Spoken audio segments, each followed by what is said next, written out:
नमस्कार दोस्तों, मैं राम भारद्वाज आपका स्वागत करता हूं आपकी शानदार जानदार ज़बरदस्त मूल विधि कक्षा में, जहां पर आज हम प्रयास करेंगे कि हमारा मोटर व्हीकल एक्ट अपने आप में पूरा हो जाए और कोई भी किसी भी तरह की दिक्कतें, समस्याएं, परेशानी हमारे सामने न आए।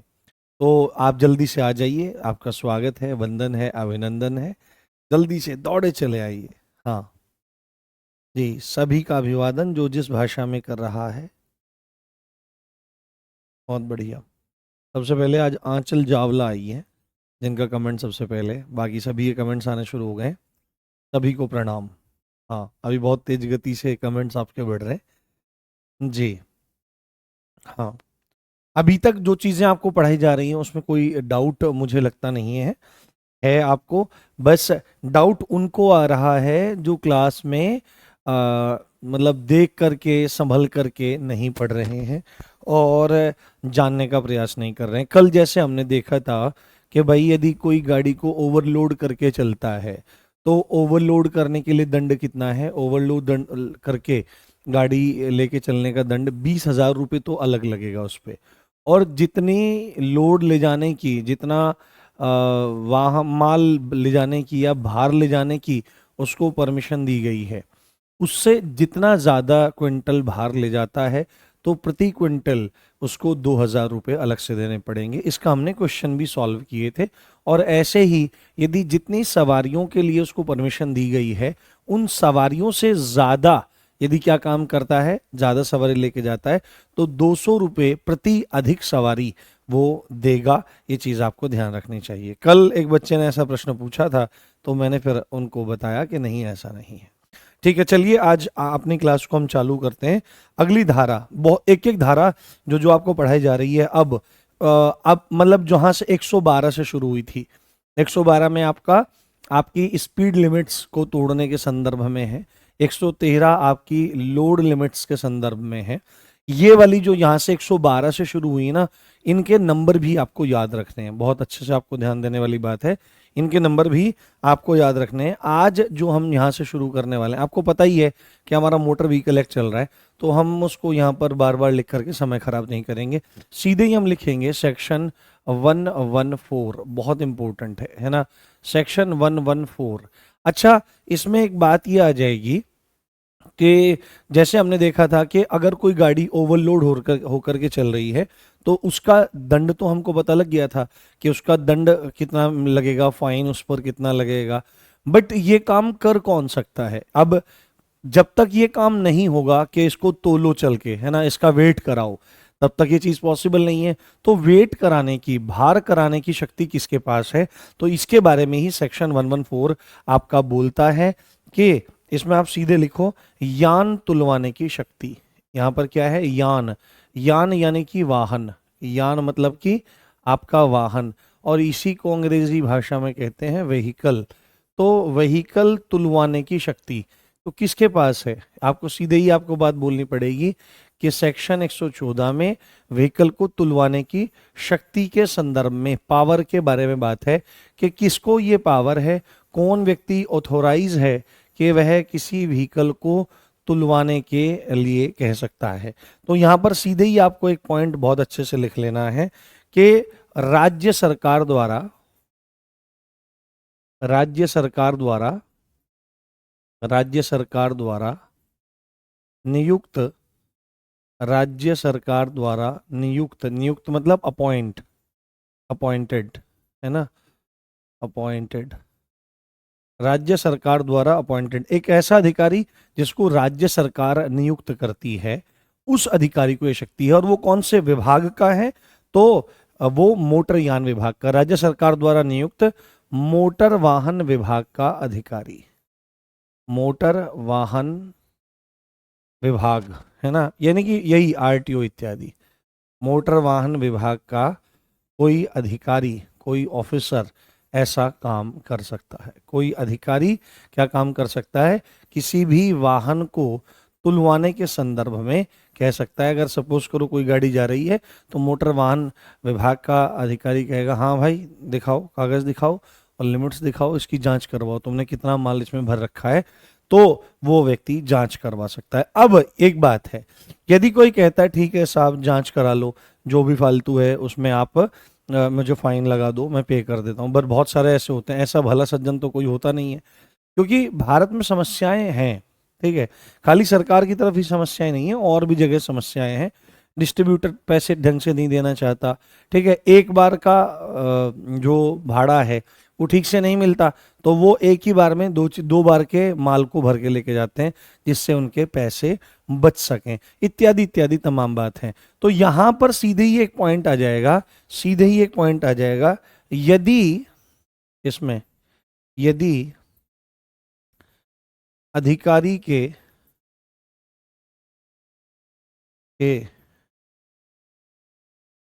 आदेश पर यान तुलवाने से मना करता है, यान तुलवाने से क्या करता है, मना करता है, यान तुलवाने से मना करता है, यान तुलवाने से मना करता है, तो क्या होगा भाई, अब उसको दंड दिया जाएगा, अब उस पर जुर्माना लगेगा। जिसने तुलवा लिया आराम से, कोई दिक्कत नहीं, पर यदि अधिकारी कह रहा है कि तुमको यान तुलवाना है और तुलवाने से मना करता है, तो आपको लिखना पड़ेगा, उसको दंड भुगतना पड़ेगा। और दंड की धारा कौन सी है, दंड की धारा आप बहुत अच्छे से लिख लीजिए, 194 सेक्शन 194 का पार्ट 2 है, क्या है, 194 का पार्ट 2 है, जहां पर 40,000 रुपए का जुर्माना उसको देना पड़ेगा, 40,000 रुपए का जुर्माना, 40,000 रुपए का फाइन उस व्यक्ति पर लगेगा, 40,000 रुपए का जुर्माना उस व्यक्ति को देना होगा। ये बात अच्छे से आपको जाननी है, ये 114 सेक्शन बोलता है, और यदि कोई 114 सेक्शन का क्या करता है, उल्लंघन करता है, तो यहां पर उसके दंड का प्रावधान है 114 का। ये बात आपको क्लियर हो जानी चाहिए, ठीक है, बहुत अच्छी बात है, इन चीजों को ध्यान रखना है, यहां से प्रश्न आपके बनते हैं। हाँ हाँ, कल और परसों की पीडीएफ सेम नहीं है, वो दरअसल जो 4 बजे आप लोगों को जानकारी मैंने दी थी ना, कि भाई मैं 7 बजे क्लास लूंगा, तो उस वाली वो वीडियो हटी नहीं, वो इंफॉर्मेशन की वीडियो, और उसमें भी पीडीएफ अपलोड कर दी गई है, तो अभी क्लास होने के बाद उसको मैं हटवा दूंगा, कोई दिक्कत नहीं। हाँ हाँ हाँ, मूल विधि किताब ऑलमोस्ट तैयार है। हम्म हम्म, है ना, चलिए आगे बढ़ते हैं, ठीक है, अगली धारा पे चलते हैं, फटाफट इसको निपटाने का प्रयास करते हैं। उसके बाद लिखते हैं हम सेक्शन 116, क्या लिखते हैं, सेक्शन 116 अपने आप में बहुत इंपॉर्टेंट है। और क्या बात बोलता है सेक्शन 116, अभी कुछ धाराएं लगातार 3-4 ऐसी आएंगी जिनको हमको वन लाइन में ही समाप्त करना है, जिनको हमको ज्यादा उसमें लेकर के नहीं जाना डिटेल में। तो सीधे ही बात है, यातायात चिन्ह, जो आपने देखा होगा, यातायात चिन्ह लगे रहते हैं, ट्रैफिक साइंस लगे रहते हैं डिफरेंट, यातायात चिन्ह यानी कि ट्रैफिक साइंस, ट्रैफिक साइंस लगाने की शक्ति, है ना। अब रोड पर ट्रैफिक साइन लगाने की शक्ति किसके पास है, ये नहीं कि लो जी आज के बाद अपनी के तारीफ करूं ऊपर वाले से मैं डरूं, तो सीधे ही आपने कहीं पे गाड़ दिया, इसको देख के समझेगा ड्राइवर के ऐसे घूमना होगा, ऐसे जाना होगा, नहीं, हर कोई नहीं लगा सकता है बेटे, हर कोई नहीं लगा सकता है, लगाएगा कौन, जिसके बारे में सेक्शन 116 बोलता है कि आपके ट्रैफिक साइंस लगाने की शक्ति के बारे में बात करता है। तो आपको बोलना है, आपको स्पष्ट रूप से बोल देना है क्या, कि या राज्य सरकार लगाएगी, कौन लगाएगा, राज्य सरकार, राज्य सरकार यानी state government, state government, state government लगाएगी, या तो स्टेट गवर्नमेंट लगाएगी अपनी तरफ से, है ना, या फिर क्या होगा, राज्य सरकार द्वारा नियुक्त, राज्य सरकार द्वारा नियुक्त, है ना, राज्य सरकार द्वारा प्राधिकृत अधिकारी लगाएगा, प्राधिकृत, है ना, प्राधिकृत जिसको ऑथोरिटी है, ऑथोराइज्ड, है ना, प्राधिकृत मतलब ऑथोराइज्ड,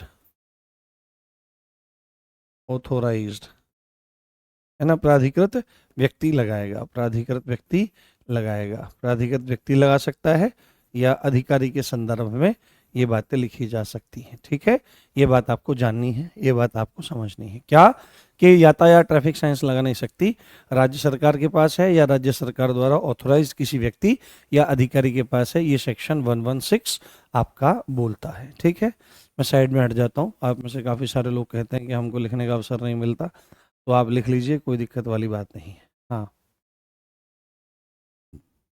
हम्म। हम्म। हाँ, बुक बहुत जल्दी आने वाली है, चिंता मत करो, मज़ा आ जाएगा आपको। उसके बाद हमारा आता है सेक्शन 119, बहुत इंपॉर्टेंट है। सेक्शन 119 फटाफट इसको पूरा करने का प्रयास करते हैं आज। सेक्शन 119, सेक्शन 119 क्या बात बोलता है कि यातायात चिन्हों का पालन करना, है ना, यातायात चिन्हों का पालन करना, यातायात चिन्हों का पालन करना प्रत्येक चालक का कर्तव्य होगा। प्रत्येक चालक का कर्तव्य यानी कि ड्यूटी होगा। हर ड्राइवर की ड्यूटी है कि वह यातायात चिन्हों का पालन करे। जहां जहां पर जो जो भी यातायात का चिन्ह लगा हुआ है, उस यातायात चिन्ह को फॉलो करें और उसके हिसाब से अपनी गाड़ी को चलाएं, अपने आप को भी सुरक्षित रखें और दूसरे व्यक्तियों को भी सुरक्षित रखने का प्रयास करें। ये बात आपके लिए काफी इंपॉर्टेंट है। अब सबसे एक बहुत इंपॉर्टेंट धारा मैं आपको बताने जा रहा हूं, सेक्शन 124, है ना, 12 का 4, मेरा नाम है लखन, है ना, माई नेम इज लखन।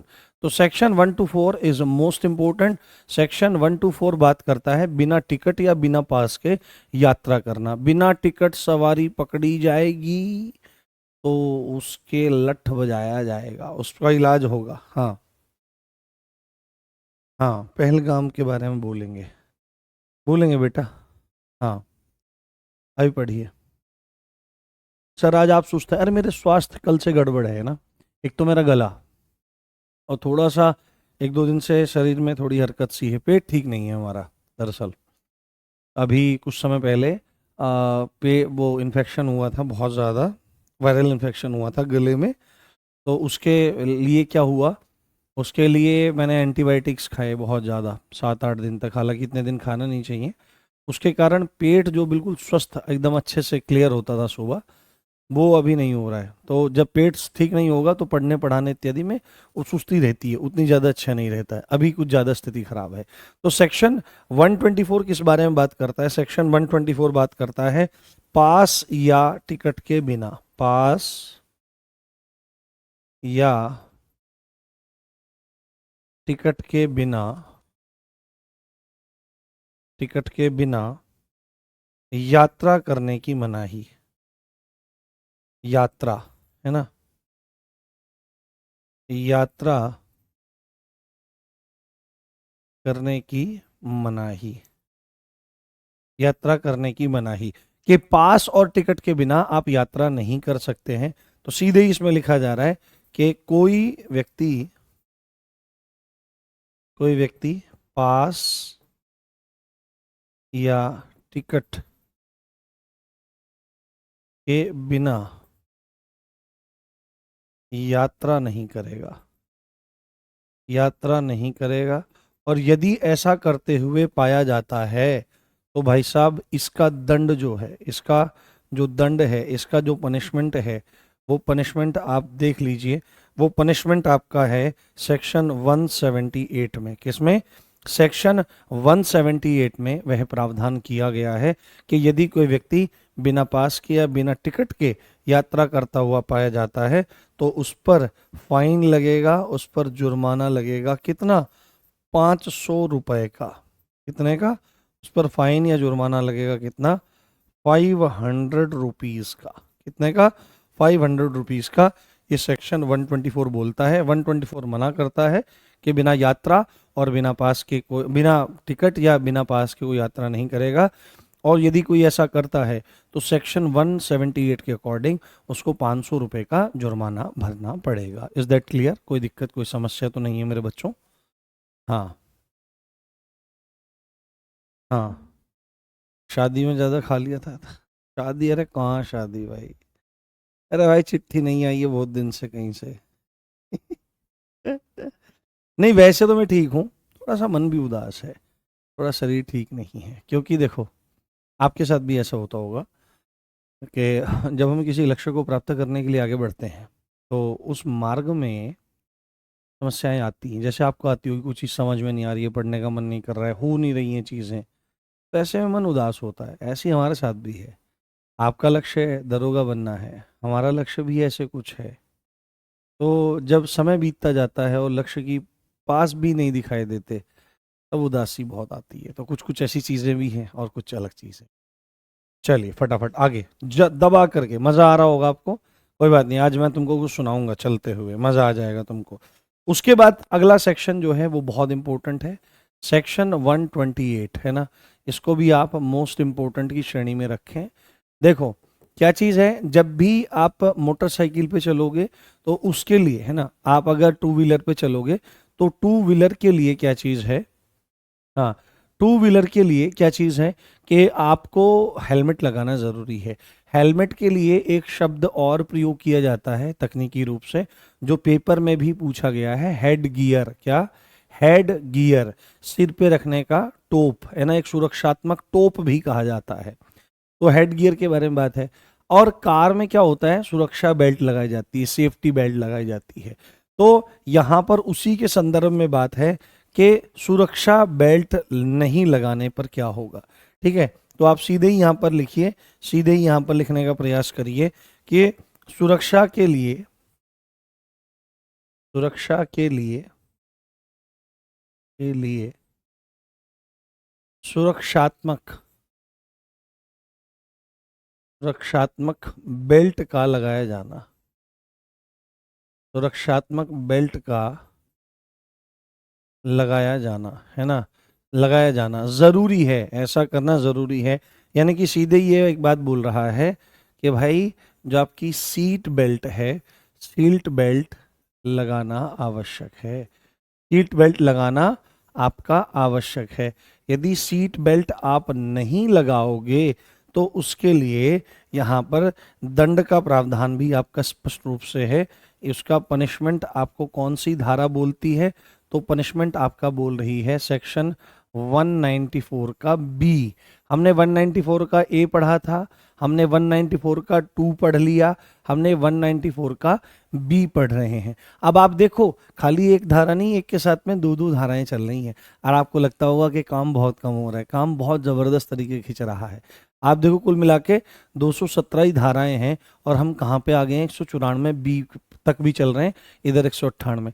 तो लगातार मिक्सअप धाराएं चल रही हैं, और ये सबसे अच्छा तरीका है इस एक्ट को पढ़ाने का। ये नहीं कि मैं 128 यहाँ पे पढ़ा के चला जाऊँ और फिर वहाँ पे 194 भी बताऊँ, तो उसकी कोई सेंस नहीं बनती है, वो अच्छी चीज़ नहीं है, वो एक पढ़ाने का अच्छा ढंग नहीं है। तो सेक्शन 194 बी क्या कहता है कि यदि कोई सीट बेल्ट नहीं लगाता है तो उस व्यक्ति पर फाइन लगेगा, उस व्यक्ति को जुर्माना देना पड़ेगा। और जुर्माना कितना हो सकता है बेटे? जुर्माना हो सकता है 1000 रुपये तक, है ना, 1000 रुपये तक। ये बात आपको अच्छे से ध्यान रखनी है, सीट बेल्ट ना पहनने पर 1000 रुपये तक का जुर्माना आपका रहता है। क्लियर? कोई दिक्कत तो नहीं? हाँ। हम्म। हम्म।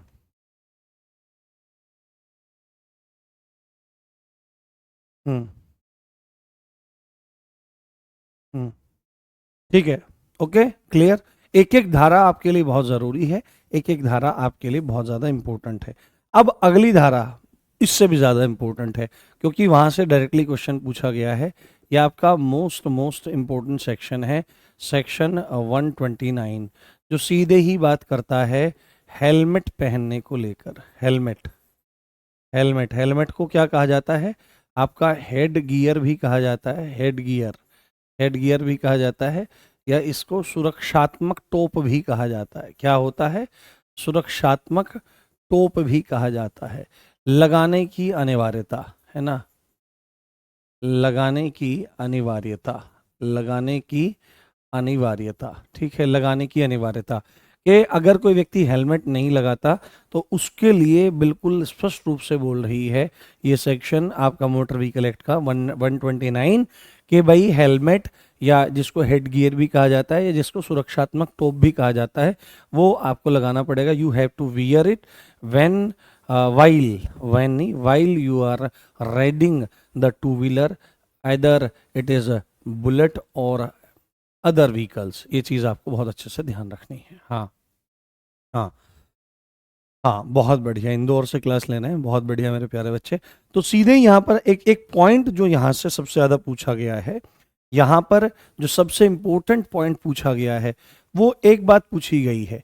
अब मुझे आप एक क्वेश्चन का आंसर करो, आप में से कितने लोग जानते हैं कि देखो आपको पता ही है, जब हम मोटरसाइकिल लेकर के चलते हैं, जब हम मोटरसाइकिल लेकर के चलते हैं तो हम अमूमन बच्चों को भी साथ लेकर के चलते हैं, है ना। हम अमूमन बच्चों को भी साथ लेकर के चलते हैं, कई बार अपनी घरवाली को भी साथ बिठाते हैं, अपनी माता जी को भी साथ बिठाते हैं। तो हम लोगों को ऐसा लगता है कि बस आगे बैठा हूं मैं हेलमेट लगा लूंगा, पुलिस से बच जाऊंगा। हमारा मेन उद्देश्य ही ये है कि मैं पुलिस से बच जाऊं। देखो पर पीछे वाले के लिए भी हेलमेट पहनना बहुत ज़्यादा ज़रूरी है। अब यहाँ पर एक क्वेश्चन आता है कि जो छोटा बच्चा बैठा रहता है, जिसकी उम्र 3 हो सकती है, 4 हो सकती है, 5 हो सकती है, 6, 7, 8, 10, कितने भी उम्र हो सकती है, क्या उसके लिए भी हेलमेट पहनना ज़रूरी है? एक बार बताना, क्या उसके लिए हेलमेट पहनना ज़रूरी है? हाँ, लाएंगे बेटा, पीवीआई क्यूबीएन लाएंगे, चिंता मत करिए। हाँ, बताओ। ये लाइव ही है भाई क्लास, तभी तो मैं पूछ रहा हूँ आपसे। हाँ हाँ, सुखराम जी, प्रणाम स्वीकार हुआ। हाँ बताओ। हम्म, मैंने क्वेश्चन क्या पूछा है, आप आंसर क्या कर रहे हो? हम्म, हाँ नहीं, हाँ हाँ नहीं, हाँ हाँ। कुछ बच्चे बोल रहे हैं नहीं, कुछ बच्चे बोल रहे हैं हाँ। नहीं, बच्चे के लिए भी पहनना जरूरी है। ठीक है, यहाँ पर सीधे सीधे आपको एक बात लिखनी पड़ेगी कि बच्चे के लिए भी, बच्चे के लिए भी, है ना, बच्चे के लिए भी हेलमेट पहनना जरूरी है। हेलमेट पहनना जरूरी है, हेलमेट पहनना आवश्यक है। बच्चे के लिए भी हेलमेट पहनना आवश्यक है, परंतु उसकी एज कितनी होनी चाहिए? तो यही प्रश्न आपके पेपर में आया था, यही प्रश्न आपके पेपर में आया था। क्या क्या प्रश्न आया था कि 4 साल से ऊपर की आयु, 4 साल से, क्या लिखेंगे बेटे, क्या लिखेंगे? 4 साल से ऊपर, 4 साल से ऊपर की आयु, 4 साल से ऊपर की आयु के बच्चे के लिए हेलमेट पहनना जरूरी है। हेलमेट पहनना आवश्यक है, हेलमेट पहनना आवश्यक है। ये बात आपको बहुत अच्छे से ध्यान रखनी है, बहुत अच्छे से याद रखनी है, क्योंकि ये प्रश्न आया था कि 4 साल से ऊपर की आयु का कोई भी बच्चा है, उसके लिए भी हेलमेट पहनना ज़रूरी है। अगर 4 साल से नीचे की उम्र का बच्चा है तो आपकी जान बच जाएगी, नहीं तो फिर आपका चालान कटेगा, और चालान वही होगा जो आपके लिए है, वही उस बच्चे के लिए होगा। तो इसके दंड की बात कर लेते हैं कि यदि कोई हेलमेट नहीं पहनता है तो उसके लिए दंड का प्रावधान क्या क्या है। तो आपको बोलना पड़ेगा, इसका दंड का प्रावधान 194 डी में दिया गया है। किस में दिया गया है? 194 डी में दिया गया है, जहां पर क्या होगा, जहां पर उसको फाइन देना पड़ेगा। क्या देना पड़ेगा? फाइन देना पड़ेगा। कितने रुपए तक का? कितने रुपए का? 1000 रुपए का जुर्माना होगा। और साथ में क्या होगा? साथ में 3 माह के लिए डीएल सस्पेंड होगा। 3 माह के लिए क्या होगा? 3 माह के लिए ड्राइविंग लाइसेंस सस्पेंड किया जाएगा। 3 माह के लिए ड्राइविंग लाइसेंस सस्पेंड किया जाएगा यदि हेलमेट नहीं पहनता है। तो ये पूरा का पूरा जो सेक्शन है, जो ये 2 धाराएं हैं, ये आपके लिए बहुत ज़रूरी हो जाती हैं, क्योंकि आप देख लेना किसी न किसी पेपर में, किसी न किसी शिफ्ट में ये क्वेश्चन आपको ज़रूर देखने के लिए मिलेगा। अगर मैं आपको एक बात बताऊं कि अगर 4 से 5 शिफ्ट में, 4 ही शिफ्ट में आपका पेपर हुआ और उसको मोटरयान अधिनियम से कोई प्रश्न पूछना हुआ, तो उन प्रश्नों में ये क्वेश्चन टॉप प्रायोरिटी में होगा, हेलमेट पहनने को लेकर, सीट बेल्ट को लेकर। और इसमें हेलमेट पहनने के बारे में जो बात है उसमें यहाँ पर 2 पॉइंट, ये पॉइंट जो ऐड हो गया है ना कि 4 साल से ऊपर की उम्र के बच्चे के लिए हेलमेट पहनना ज़रूरी है। It is very very important. दंड है 194D में, जिसमें फाइन 1000 रुपये तक का, और 3 माह के लिए, 3 मंथ्स के लिए जो DL है वो सस्पेंड हो जाएगा, अब प्रभावी हो जाएगा, निष्प्रभावी हो जाएगा। You can't use it. हाँ हाँ, यू कांट यूज इट, ये बात आपको अच्छे से ध्यान रखनी है, अच्छे से जान लेनी है। अब अगला सेक्शन हमारा आ जाता है सीधे 184। कौन सा आ जाता है? सीधे ही हमारा अगला इंपॉर्टेंट सेक्शन आ जाता है सेक्शन 184। जो सेक्शन हमारे एग्जाम पॉइंट ऑफ व्यू से जरूरी है सिर्फ उनको हम देख रहे हैं। अब अगर हर एक्ट की हर एक धारा को पढ़ने लगें तो आप सोचो सालों निकल जाएंगे भाई साहब इनको पढ़ने में। एग्जाम भी हो जाएगा, आप में पढ़ते रह जाएंगे, आपके बाल भी सफ़ेद हो जाएंगे, मेरे भी सिर पे चांदी चमकने लगेगी, और मैं ऐसे कर करके पढ़ाऊंगा, तब तक ये चीज़ें ख़त्म नहीं होने वाली। तो हमको वो चीज़ें पढ़नी है जो एग्ज़ाम पॉइंट ऑफ व्यू से हमारे लिए आवश्यक है। ठीक है, ये चीज़ क्या होती है? ये उनके लिए जो गाड़ी को धूम बना करके चलते हैं, खतरनाक तरीके से गाड़ी चलाना, है ना, खतरनाक तरीके से वाहन चलाने से संबंधित है। वाहन चलाना, खतरनाक तरीके से वाहन जो व्यक्ति चला रहा है उसके संदर्भ में सेक्शन 184 बात कर रही है। जैसे धूम, इधर मारा एक, धूम, इधर मारा एक, और सीधे जाके ढप, वो खुद ठुका वहां, इधर मार के गया, उधर मार के गया, और अपने आप को भी खत्म कर लिया। खतरनाक तरीके से वाहन चलाने के संदर्भ में है। तो सीधे ही है यहाँ पर कि कोई भी व्यक्ति, कोई भी सार्वजनिक स्थान पर, सार्वजनिक स्थान लिख लो या कहीं पर भी, सार्वजनिक स्थान तो नहीं लिखते, है ना, उतना ज़्यादा सिंपल भी नहीं करते, कोई भी व्यक्ति खतरनाक तरीके से वाहन नहीं चलाएगा। खतरनाक तरीके से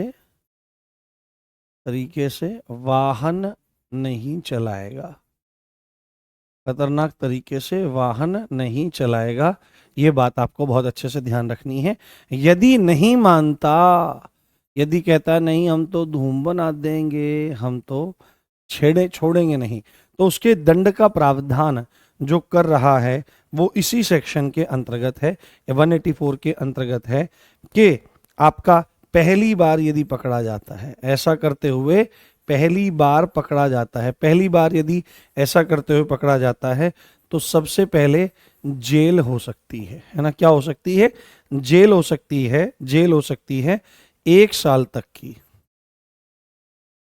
1 साल तक की जेल हो सकती है, 1 साल तक की जेल हो सकती है, जो 6 माह से कम नहीं होगी, 6 माह से कम नहीं। अगर जेल होने का मैटर आया कि भाई इसने खतरनाक तरीके से वाहन चलाया है, ये लोगों को मार सकता था, ये लोगों को चोट पहुंचा सकता था, या इसने चोट पहुंचाई है, और उसको जेल में डालो, तो जेल की अवधि, सजा की अवधि कितनी हो सकती है? 1 साल तक की हो सकती है, पर 6 महीने 1 साल तक की हो सकती है, पर मिनिमम 6 महीने तो जेल में रहना पड़ेगा ही पड़ेगा। ये यहाँ पर कंडीशन है। परंतु कई बार क्या होता है कि जुर्माने से भी आपका काम चल जाता है, तो यहाँ पर लिख लो या, है ना, यहाँ पर लिख लो या, और यहाँ पर लिखेंगे हम लोग फाइन, यहाँ पर लिखेंगे फाइन। तो फाइन उस व्यक्ति पर कितने का हो सकता है? तो 5000 रुपये तक का उस पर फाइन हो सकता है, परंतु 1000 रुपये से कम नहीं, 1000 रुपये से कम नहीं उसको छोड़ा जाएगा। यानी कि आप अब स्थिति समझने का प्रयास करो कि यदि कोई व्यक्ति खतरनाक तरीके से वाहन चला रहा है रोड पर और अपनी जान को और दूसरों की जान को खतरे में डाल रहा है, तो उस व्यक्ति को दंड क्या मिल सकता है कि पहले तो उस पर जुर्माना लगाया जाएगा, जो जुर्माना 5000 रुपये तक हो सकता है। अब हो सके वो 3000 हो जाए, 4000 हो जाए, 4.5 हो जाए, 3.5 हो जाए, 2.5 हो जाए, 1500 हो जाए, परंतु 1000 से कम नहीं होगा। परंतु यदि स्थिति इससे भी ज़्यादा टाइट है और उसको और भी सजा देने की ज़रूरत है, फाइन से काम नहीं चलाना है, हमको जेल में डालना है, तो या की स्थिति में है, यहाँ पर या की स्थिति में है, तो मिनिमम 6 महीने की जेल होगी जो 1 साल तक की हो सकती है। अब हो सकता है 7 महीने, 8 महीने, 9 महीने, 10 महीने या 11 महीने या मैक्सिमम 12 महीने तक उसको जेल में डाला जा सकता है यदि फर्स्ट टाइम ऐसा करता है, पहली बार इस तरह की इजहार करता है, पहली बार इस तरह की मोहब्बत करता है इस चीज से।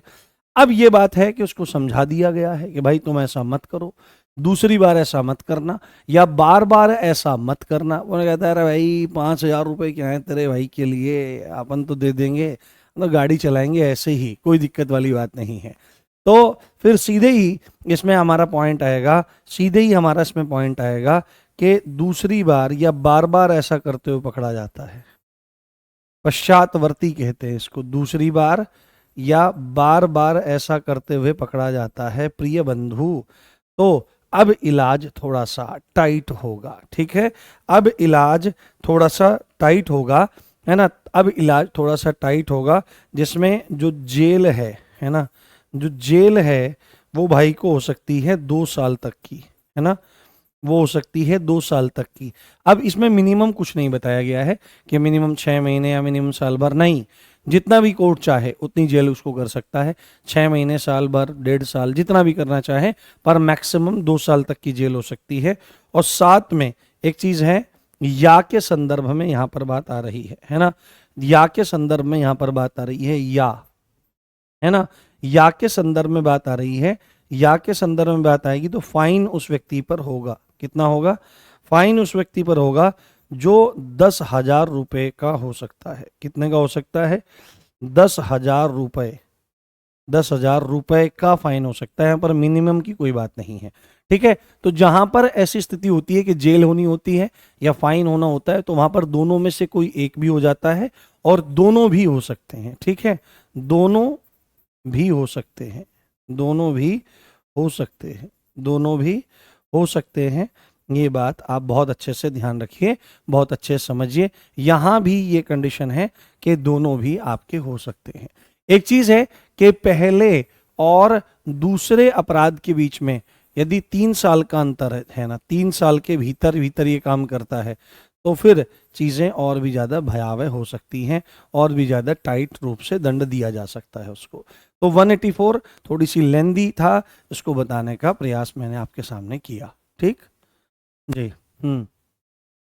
हाँ, 2 साल तक और फाइन 10,000 रुपए। हाँ हाँ, ये सबके लिए है, मोटरसाइकिल, कार वगैरह सबके लिए, ये सबके लिए है। एक बार मैं और इसको एक्सप्लेन कर देता हूं जिससे किसी भी बच्चे को कोई भी डाउट किसी भी तरह का ना रहे। क्या कहा जा रहा है 184 में कि खतरनाक तरीके से वाहन यदि कोई चलाता है तो 184 सेक्शन उसको ऐसा करने से मना करता है, और फिर भी कोई नहीं मानता, पहली बार ऐसा करते हुए पकड़ा जाता है, तो उस पर जुर्माना हो सकता है 5,000 रुपए तक का, जो मिनिमम तो 1,000 रहेगा, 1,000 से कम में काम नहीं चलेगा, या उसको 1 साल तक की जेल हो सकती है, जो मिनिमम 6 महीने तो उसको जेल में रहना पड़ेगा, या दोनों से उसको दंडित किया जा सकता है। फिर उसने क्या काम किया कि पहली बार उसको फाइन हो गया, कुछ भी हो गया, और फिर से 3 साल के भीतर भीतर उसने दूसरी बार ये काम कर दिया, दूसरी बार के बाद फिर तीसरी बार भी काम कर दिया, बार बार आदत बन गई है उसकी ये चीज करने की, तो अब उसको जेल जो हो सकती है वो 2 साल तक की हो सकती है, और जो फाइन यानी जुर्माना है वो 10,000 रुपए तक का उसको हो सकता है। दोनों में से एक से भी दंडित किया जा सकता है, या दोनों से भी उसको दंडित किया जा सकता है, ऐसा सेक्शन 184 आपका बोल रहा है। Is that clear? बताओ एक बार, बताओ, समझाओ एक बार। हाँ, बताओ एक बार। हम्म, किसको नींद आ रही है?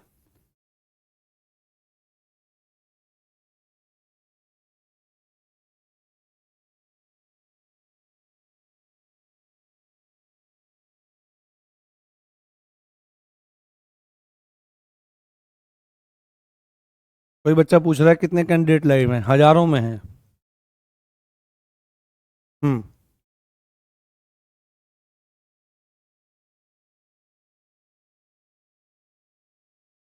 सारे सेक्शन आ जाएंगे, चिंता मत करो आगे पीछे।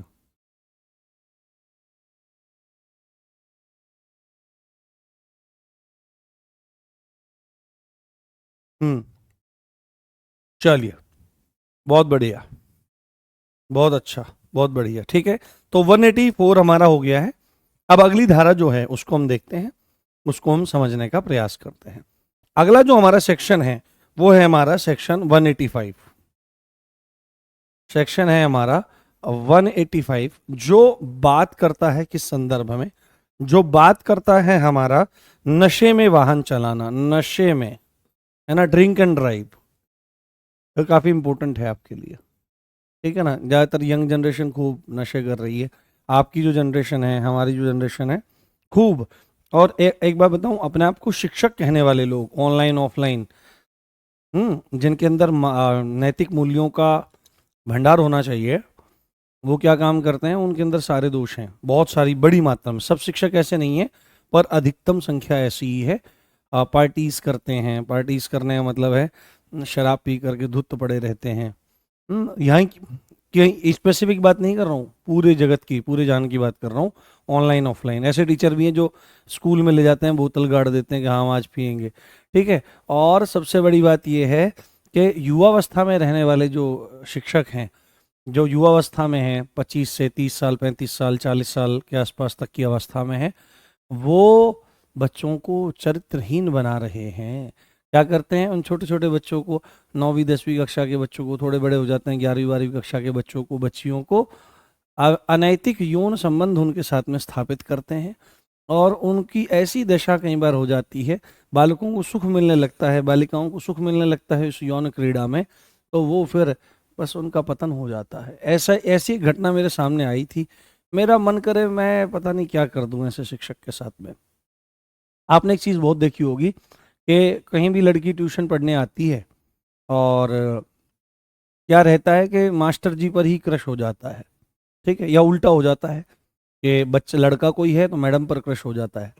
तो और फिर वहाँ पर वो संबंध चल भी जाते हैं, एक दूसरे को प्रस्ताव भेजते हैं, वो बात एक्सेप्ट हो जाती है।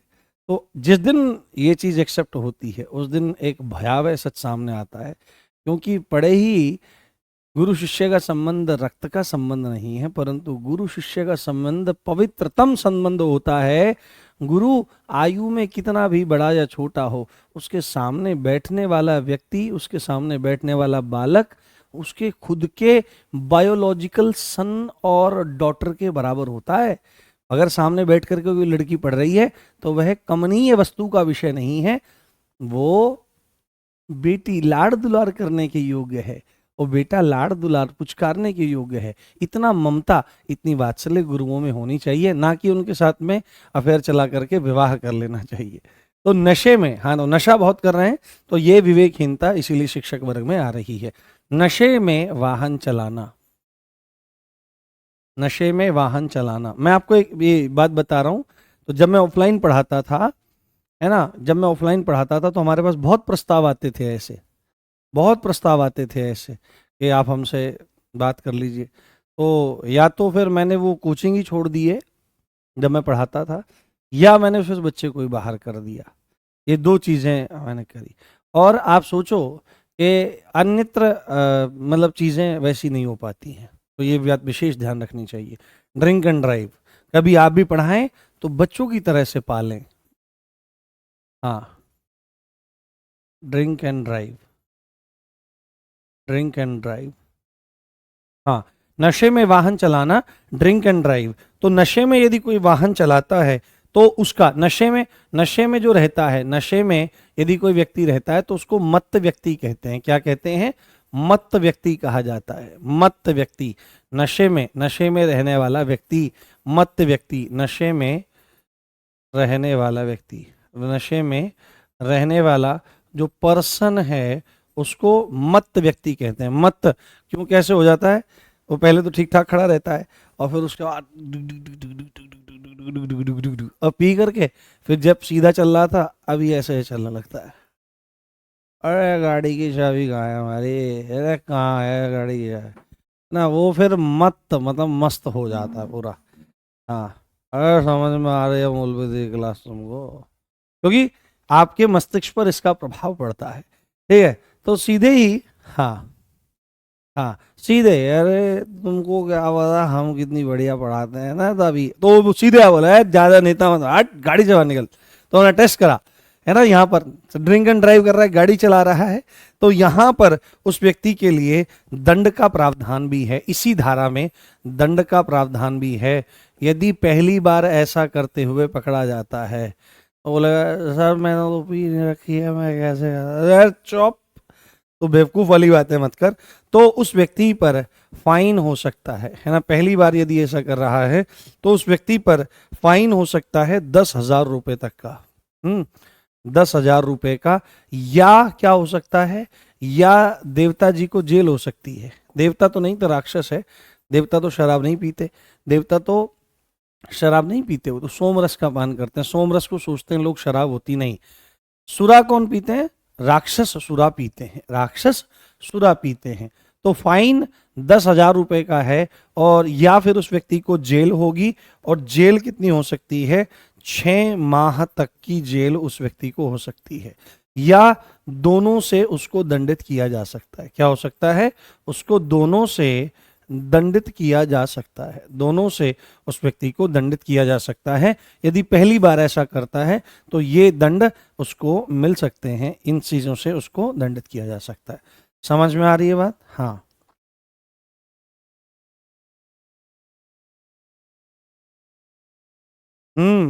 बहुत बढ़िया। अब फिर नहीं माना, सोचा तब बिगड़े बाप की औलाद रहा, बहुत पैसा है हमारे उड़े ना, हम छोटे कोनी है ना, ये 10-10 हजार रुपए की तो हम वैसे ही पी जाए हैं। तो मन मसूरी चालेंगे ने गाड़ी घुमाओगे पहाड़ों में ने, तो गाड़ी घुमाओगे पहाड़ों में ना, डप पड़ेगी खाई में, तो ऐसे काम नहीं चलेगा। दूसरी बार यदि ऐसा करते हुए पकड़ा जाता है, ठीक है, एक बार नहीं माना तो फिर से दूसरी बार, ले हम तो पीवेंगे, हम तो अपने बापू के पैसों की पीवे हैं, तेरे बापू के पैसों की पीवे हैं के। तो उसने बोला नहीं बेटे, इस बार अगर ऐसा करोगे तो तुम्हारा इलाज पिछली बार से भी बढ़कर होगा।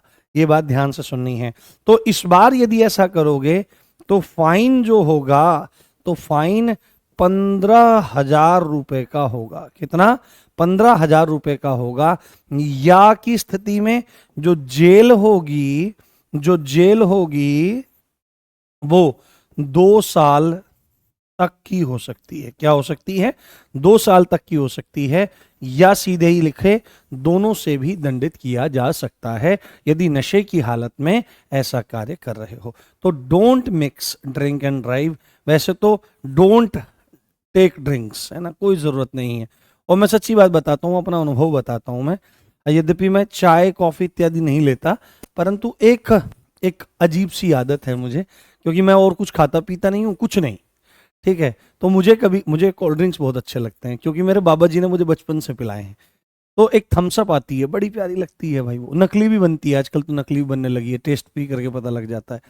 तो लोगों को लगता है कि थम्स अप वगैरह पी लो अच्छा होता है, पर नहीं। मैं आपको एक बात बताता हूँ, थम्स अप लीवर पे, किडनी पे इतना गहरा प्रभाव ये डालती है, बहुत दिक्कत होती है शरीर को इस पे डालने से, और समस्या होती है। तो बिल्कुल हेल्दी चीज़ें खाओ, गन्ने का जूस ले लो, कभी कभी शरबत बना लो बेल का, या सत्तू आता है। अभी जैसे गर्मी में आप बैठ के पढ़ते हो ना, तो एक जौ होता है ना, जौ, तो कहीं भी देखोगे आप शहर में, कहीं भी पूछ लेना, तो जौ जो होते हैं उनको साफ करके सूखा करके भून लेते हैं कढ़ाई में, और फिर उनको पीस लिया जाता है, तो उसका सत्तू बन जाता है। तो अगर बहुत ज़्यादा गर्मी लगती है ना, जैसे भूख भी लग रही हो और नींद भी आने से बचना हो, तो एक गिलास ले, एक गिलास ले बढ़िया पानी का, एक गिलास भर के शीतल जल, उसमें 2 चम्मच शक्कर डालो, और शक्कर डालने के बाद 2 चम्मच डालो सत्तू जौ का, और वो डाल करके पी जाओ, तो बॉडी ऐसी कूल हो जाएगी, बहुत अच्छी शक्ति मिलेगी, क्योंकि कार्बोहाइड्रेट आपने लिया है, और आपको अच्छा फील होगा। और अगर जान चाहिए तो उसी में 2 चम्मच और चने का सत्तू और मिला लो, तो बहुत ज्यादा मदद आपको मिलेगी। तो ये ड्रिंक्स लो, कोल्ड ड्रिंक्स है ना, अवॉइड कोल्ड ड्रिंक्स, ये बहुत नुकसान करती है। चलिए, तो नशे की हालत वाला भी हमारा हो गया है। अब हमारा आ रहा है स्पीडिंग एंड रेसिंग, है ना। जैसे कोई बच्चा बोल रहा था, कल किसी ने मुझे क्वेश्चन भेजा था कि सर स्पीडिंग में तो जुर्माना 5,000 बता रखा है, आपने 2,000 बताया। तो मैंने वहां पर ये बात बताई है, वहां पर स्पीड लिमिट्स का उल्लंघन करने की बात है, वहां पर बात इस चीज की नहीं है कि रेस लगाई जा रही है या स्पीडिंग हो रही है। तो यहां पर हमको सेक्शन लिखना है हमारा, सेक्शन 189। कौन सा? Section 189 is very very important, जो रेसिंग एंड स्पीडिंग के संदर्भ में है। किस संदर्भ में? रेसिंग और स्पीडिंग, रेसिंग एंड स्पीडिंग, बहुत तेज है ना, जैसे लगाते हैं लड़के, हमारे साथ भी करते हैं। जब मैं बाइक लेके चलता हूँ तो नए नए वाले लड़के आते हैं, उनको लगता है भाई ये बुलेट चला रहा है तो इसके साथ में स्पीड लगानी चाहिए, और बुलेट है तो ईगो भी होगी, ऐसा अमूमन होता है ना, बुलेट से आगे कैसे निकल गया। मेरे सामने से तो चाहे साइकिल वाला निकाल के ले जाए, अपने को कोई दुख नहीं होता, जाओ जाओ जाओ, ठीक है। तो सीधे सीधे तो रेसिंग एंड स्पीडिंग, तो कभी भी स्पीडिंग एंड रेसिंग कभी नहीं करनी चाहिए, क्योंकि स्पीडिंग और रेसिंग करने से सीधे यमराज के द्वार खुल जाते हैं और सीधे वहीं लैंड होती है गाड़ी। तो रेसिंग एंड स्पीडिंग के बारे में, यानी कि दौड़ लगाना है ना, दौड़ लगाना, ये दौड़ लगाते हैं ना रोड पे, आजा, ठीक है, शरत लगाते हैं, दौड़ लगाना है ना। तो दौड़ लगाना मना है, इसके दौरान दौड़ लगाना मना है। लगवाना मना है, लगवाना है ना, लगवाना मना है। हाँ, मुझे एक बात बताना, जैसे मैंने यहाँ पर शब्द बोला लगवाना, तो ये लगवाना कौन सी क्रिया है, ये कौन सी क्रिया है? लगाना और लगवाना, लगाना तो सामान्य क्रिया है, लगवाना क्या है? हाँ हाँ, ऐप में कोई कॉपी पेस्ट कॉपीराइट नहीं आएगा भाई। हाँ, बताओ। बताओ। हाँ बेटे, अभी पढ़ाई पे ध्यान दो, इधर उधर नहीं। मुझे बताओ। हाँ, बिना शक्कर का पी सकते हैं, कोई दिक्कत नहीं। लगवाने में कौन सी क्रिया है? देखो तुम्हारी हिंदी कैसी है। हम्म। हाँ, बताओ। हाँ बताओ, एक बार, लगवाने में कौन सी क्रिया? हाँ हाँ हाँ, वाह मेरे बच्चे, वाह वाह, पढ़ते हैं मेरे बच्चे। लगवाने में प्रेरणार्थक क्रिया है। प्रेरणार्थक क्रिया में क्या रहता है? जब कर्ता स्वयं कोई कार्य न करके किसी दूसरे को कार्य करने के लिए प्रेरित करता है, वहां पर प्रेरणार्थक क्रिया होती है। प्रेरणार्थक क्रिया भी दो होती है, एक तो प्रथम प्रेरणार्थक क्रिया होती है, एक द्वितीय प्रेरणार्थक क्रिया होती है। थोड़ा देखिए इसको, अगर आप मूल क्रिया में आना जोड़ देंगे तो प्रथम बनेगी, और मूल क्रिया में वाना जोड़ देंगे तो वहां पर आपका द्वितीय प्रेरणार्थक क्रिया बनेगी। जैसे जैसे आप लगा सकते हैं जागना, तो जागने से क्या बनेगा? जगाना, है ना, ये तो प्रथम प्रेरणार्थक क्रिया है। और अगर आप लिख रहे हो जगवाना, तो ये द्वितीय प्रेरणार्थक क्रिया है। तो ये कई बार पेपर में पूछ लेता है, इस चीज को ध्यान रखना। तो कोई भी व्यक्ति दौड़ नहीं लगाएगा, ना ही लगवाएगा, ना ही करने देगा, ठीक है, किसी और को भी करने देगा, न करने देगा, न दौड़ करने देगा, लोग वो करते हैं ना ही करने देगा। तो यदि कोई ओवर स्पीडिंग एंड रेसिंग इत्यादि करता है तो उसके संदर्भ में स्पष्ट रूप से दंड का प्रावधान आपका आ जाता है। और दंड का प्रावधान आपका जो आ रहा है वो क्या कहता है कि अगर, दंड लिखता हूं मैं यहां पर, अगर प्रथम बार ऐसा करते हुए पकड़ा जाता है, अगर फर्स्ट टाइम ऐसा करते हुए पकड़ा जाता है, अगर प्रथम बार ऐसा करते हुए कोई प्रिय बंधु, कोई प्रिय बांधव पकड़ा जाता है तो भाई जेल होगी। जेल कितनी? 3 माह की जेल होगी, वहीं पे बैठ के वो जेल चलाएगा। या क्या होगा, या क्या होगा, या फाइन देना पड़ेगा 2,000 रुपए का, या फाइन देना होगा 2,000 रुपए का, 2,000 रुपए का। ये फर्स्ट टाइम की बात है। अगर फर्स्ट टाइम इस तरह का काम करता है तो 3 महीने की जेल हो सकती है या 2,000 रुपए का जुर्माना हो सकता है। और यहीं पर अगर मैं लिखूं दूसरी बार या बार बार ऐसा करता है, दूसरी बार ऐसे करता है, पश्चातवर्ती अगर ऐसा कोई काम करता है, तो यहाँ पर स्थिति और विकट हो जाएगी। जो जेल है उसकी अवधि तो 3 माह ही रहेगी, परंतु जो फाइन है मेरे प्यारे बेटे वो 4,000 रुपए का हो जाएगा। कितने का हो जाएगा? 4,000 रुपए का हो जाएगा। तो दोनों से भी दंडित किया जा सकता है, या की स्थिति भी है और दोनों से भी दंडित किया जा सकता है, दोनों से भी दंडित किया जा सकता है। इस वाली कंडीशन में इस चीज को आप बहुत अच्छे से जान लें, इस चीज को आप बहुत अच्छे से समझ लें। क्लियर हो रही है सब पॉइंट? हाँ हाँ, नहीं यहां पर कोई बात नहीं है कि कोई गैप होना जरूरी है, वो वहीं पर था कि आप 3 साल के अंदर करते हैं, वो जिस धारा में जहां पर था वो मैंने आपको बता दिया है। ठीक है, तो देखो ये बहुत सिंपल वे में आपके नोट्स प्रिपेयर हो रहे हैं और आप इनका बार बार रिवीजन करते रहिए, तो डेफिनेटली आप देखेंगे कि आपको यहाँ से बहुत ज़्यादा लाभ होगा और आप प्रश्न बिल्कुल भी गलत नहीं कर पाएंगे। ठीक है।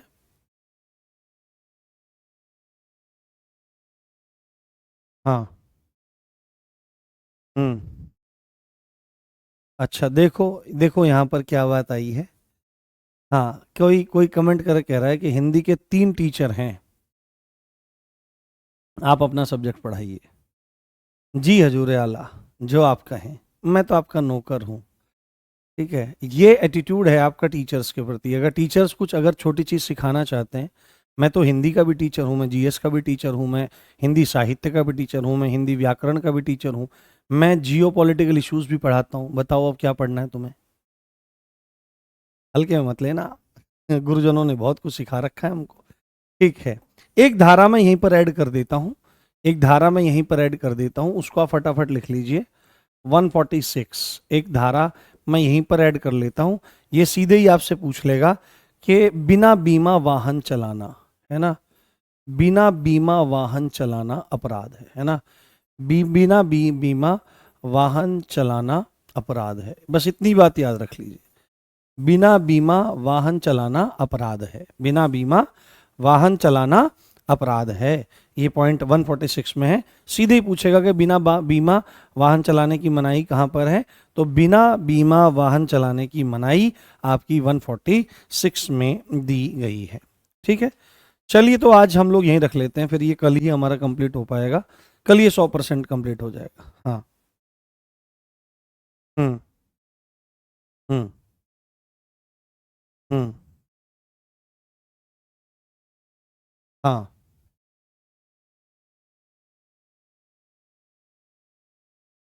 हाँ ठीक है, तो मुझे लगता है समय भी पूरा हो गया है, और फिर आज हम इसको यहीं रख लेते हैं, और कल इसको फिर और डिटेल से बताएंगे, कल इसको और फिनिश करेंगे। देखो बहुत बड़ा एक्ट था, इसलिए 7-8 क्लासेस में लग गई। यूट्यूब पे भी आप जाके देखेंगे तो इतनी ही क्लासेस उसमें लगी हुई हैं। अब इसके बाद मैं एक बार पूछूंगा, आप लोगों से पूछूंगा कि क्या शुरू करना चाहिए, बीएनएस शुरू करें, क्या शुरू करें, तो उसके बारे में पूछूंगा। एक बार अभी बताओ कि इस एक्ट के बाद ये माइनर एक्ट ही खत्म करें या बीएनएस करवाऊं आपको? एक बार बताओ मुझे, आप लोग जितने भी लोग देख रहे हैं, बताना एक बार कि इसके बाद कोई नया एक्ट शुरू करूं या बीएनएस करवाऊं। हम्म।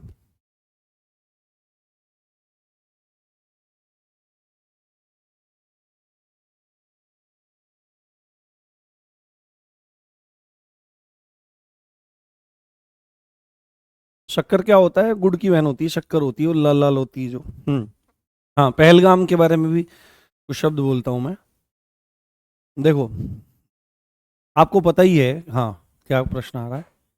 हाँ, बीएनएस नया एक्ट, बीएनएस। हाँ।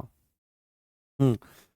तो मेरी बात सुनो ध्यान से, मैं बीएनएस अभी इसलिए नहीं करवाना चाह रहा हूँ, बीएनएस इसलिए नहीं अभी करवाना चाह रहा हूँ क्योंकि ये कानून नए हैं। अभी तक इनके बारे में सीधे ये लिखा गया था आपके किसमें, आपके नोटिफिकेशन में कि आईपीसी और सीआरपीसी, पर अब वो हट गई हैं। तो अगर मान लिया ऐसा हुआ कि नोटिफिकेशन अभी अप्रैल के एंड में आने वाला है, तो क्या पता उसमें ये पूछे ही ना, और हम बिना फालतू मेहनत करें और शुरू करें और वो फिर पूरा भी ना हो पाए। क्या पता खाली एक्ट एक्ट ही पूछे जाए, या बीएनएस में स्पेसिफिक बोला जाए कि बीएनएस में ये चीज़ें पढ़नी है, ये चीज़ें देखनी है। तो मैं उसका वेट कर रहा हूँ, करनी तो है ही हमें। तो मैं सोच रहा हूँ कि पहले हम लोग एक्ट कर लेते हैं, और उसके बाद तमाम चीज़ें फिर हम लोग करेंगे। बाकी एक बार मैं पूछूंगा शाम को आपसे, और एक पोल बना दूंगा, मैं पोल बना करके पूछूंगा, उसमें फिर आप आंसर करना, क्योंकि कल ये खत्म हो जाएगा तो फिर अगले उसी की हम लोग तैयारी करेंगे। ठीक है, तो पहलगाम में देखो कितना भयंकर हमला हुआ है, और एक तो उसमें कोई नेवी के ऑफिसर भी थे, जो 26 साल का ही लड़का था, और वो शादी करके गया बंदा, और छठा ही दिन था, ब्याह के बाद छठा ही दिन था, वो घूमने फिरने शादी के बाद जो जाते हैं जिसको हनीमून कहा जाता है, उसी पे था, तो वहीं शूट आउट किया उसको। और ये भी सूचना सुनने में आ रही है कि वहाँ पर जिन लोगों को मारा गया, तो नाम पूछ पूछ करके उनको मारा गया, कि मतलब नाम क्या है तुम्हारा, ये भी जानकारी सुनने में आ रही है। तो अब इसके क्या मायने हो सकते हैं, क्या नहीं हो सकते, इस पे तो बात करना क्या ही है, पर ये गलत है। चाहे चाहे नाम भी पूछ के ना मारते, चाहे कोई भी भारत का नागरिक मारा गया है, भारत में सब चीज़ समान है, भारत में कानून का राज्य है, लॉ एंड ऑर्डर का राज्य है, यहाँ सभी धर्म जाति इत्यादि सभी समान हैं। परंतु यदि कोई व्यक्ति इस प्रकार का कार्य करेगा तो भारतीय सेनाएं उसको बिल में से खोज करके मारेंगी, और आप देखना कितना सख्त एक्शन अब होगा। परंतु ये बड़ी विफलता है कि ऐसी जगह पहलगाम में जहाँ पे उस समय 1500-2000 के आसपास टूरिस्ट थे, और उनके बीच में आगे गोली चला दी गई और इंटेलिजेंस एजेंसियों को कोई जानकारी नहीं थी। तो ये सोचनीय विषय है कि मतलब क्या होता है, ऐसा क्यों हो जाता है, जबकि एक भी आतंकी बॉर्डर पार करता है तो उसको सेनाएं मार गिराती हैं। पर इतना बड़ा अपराध जो है आतंकी हमला 2008 के बाद अब ये इस पहला बड़ा आतंकी हमला है। इससे पहले सेनाओं पे हुआ था, पर सिविलियंस के लिए तो ये बड़ा भयंकर मामला है। तो देखो, भगवान सबके जो शहीद हुए हैं, जो मारे गए हैं, जो हताहत हुए हैं, उनको मतलब सब्र दे और आत्मा को शांति दे। परंतु अब भारतीय सेनाओं का जलवा देखिए अब क्या होने वाला है। इसी अच्छी बात के साथ, यह अच्छी तो नहीं है, इसी बात के साथ आप देख रहे थे मुझे, मेरा नाम है राम भारद्वाज। मिलते हैं कल 4 बजे इस एक्ट को पूरा करने के लिए। जय हिंद, जय भारत, नमस्कार।